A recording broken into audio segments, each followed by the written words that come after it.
The return of the prodigal son.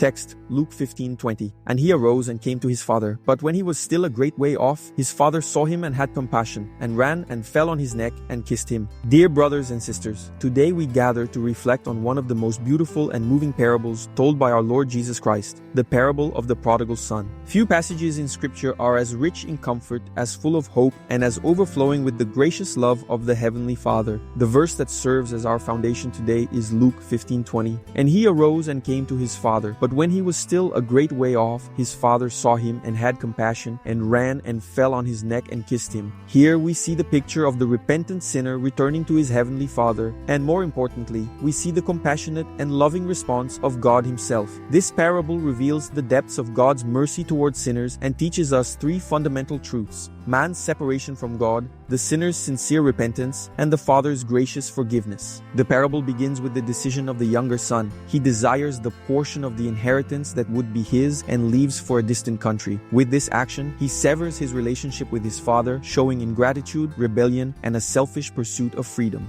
By asking for his inheritance, the prodigal son was essentially saying, "Father, I wish you were dead, so I could receive what belongs to me." What a terrible affront. Yet the father grants his request without resistance, allowing the son to go his own way. This action represents the hardness of the human heart and its inclination towards sin. Man, in his arrogance, says to God, "I do not need you." The prodigal son departs for a distant country, a symbol of the sinner's separation from God. He chooses to live far from the presence of the Father, seeking worldly pleasures. Sin takes us far from God, removing us from His fellowship, His holiness, and His peace. In the distant country, the prodigal son wastes his entire inheritance on a life of dissipation. When the money runs out, he finds himself in complete misery. At this point, sin reveals its true face. Momentary pleasure gives way to pain, shame, and total loss. The world, which once seemed so attractive, now becomes cruel and unrelenting. He ends up tending pigs, something degrading for a Jew, and reaches the point of desiring the food of the animals. This is the condition of the sinner far from God, spiritually hungry, degraded, and unable to save himself. In the midst of his misery,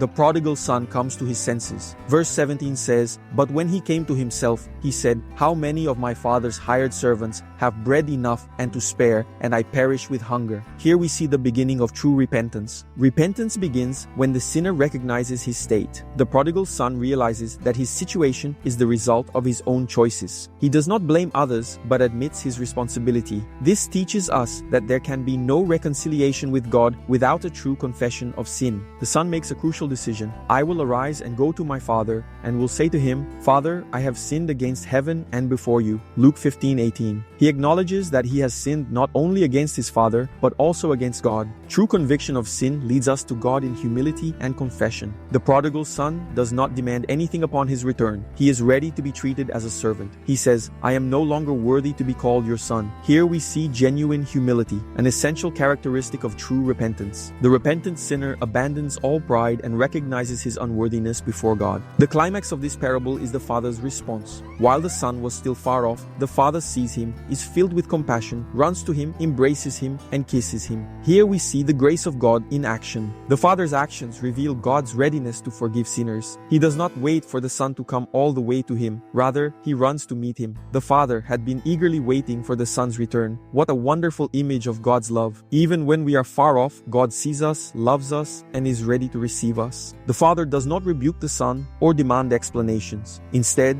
he embraces him and kisses him, demonstrating complete forgiveness and total acceptance. Such is God's love for us. He forgives our sins and restores us to His family. The father orders that the best robe, a ring, and sandals be brought for his son. Each item carries special significance. The best robe symbolizes the righteousness of Christ with which we are clothed. The ring represents authority and restored sonship. The sandals indicate that he is no longer a slave but a son. Additionally, the father calls for a feast, saying, "For this, my son was dead and is alive again. He was lost and is found." Salvation is a cause of great joy in heaven. The parable of the prodigal son teaches us eternal truths about God's love and grace. Perhaps today you find yourself far from God, living in a distant country, seeking pleasures that can never satisfy. But the good news is that the Father is waiting for you. He sees you, even when you are far away, and runs to meet you with compassion and love. If you are lost, arise and come to the Father. Confess your sins with true humility and repentance, and you will find the God who forgives, who restores, and who celebrates your return.